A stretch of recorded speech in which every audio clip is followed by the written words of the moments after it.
Good morning everyone. तर इकडे वाजले सकाळचे 7. तर आजचा टिफिन तयार करून घेतला. आज भेंडी केली होती टिफिनला आणि एका बाजूला चहा पण केला. तर पटकन मला आवरून घ्यायचं होतं आणि सगळं किचन वगैरे क्लीन केलं आणि माझी पण तयारी करून घेतली.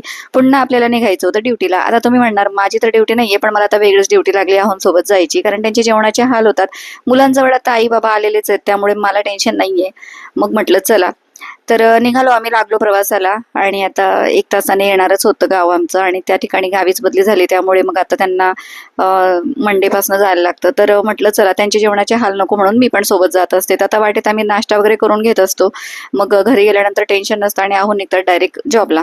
मग त्यामुळे मग इकडे थांबलो आणि इडली वडा वगैरे असं रसावडा घेतला. लागलीच निघालो नाश्ता वगैरे करून, पटकन घरी पोहोचलो. निघाले ड्युटीला आणि मी आता सगळं आवरणार होती, घर क्लीन वगैरे करणार होती आणि स्वयंपाक करणार होती. तर तुम्हाला दाखवते बाहेर किती ऊन आहे. जवळजवळ आता 11:30-12 वाजत आलेत आणि खूप जास्त चटके बसत होते. भाजलेल्या बटाट्यासारखं होतं इकडे आल्यानंतर, खरं सांगते तुम्हाला. त्यानंतर कपडे वगैरे चेंज केले, मस्त आपला गाऊन घातला आणि मला थोडीशी भूक लागली होती. म्हटलं चला आपण ना घरून आणलेला मस्त हा आंबा कापून खाऊया.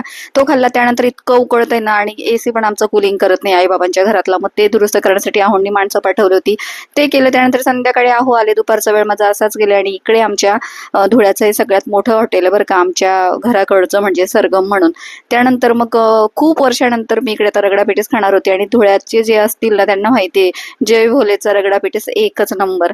म्हटलं चला, खूप वर्षानंतर मस्त असा त्याच्यावर ताव मारला आणि मग आलो घरी. चला, आजच्या ब्लॉगमध्ये एवढंच. ब्लॉग थोडा पण आवडत असेल तर आता चॅनलला सबस्क्राईब करायला विसरू नका आणि इंस्टावरून बघत असाल तर फॉलो करायला विसरू नका. भेटूया पुढच्या वेळेस, तोपर्यंत बाय.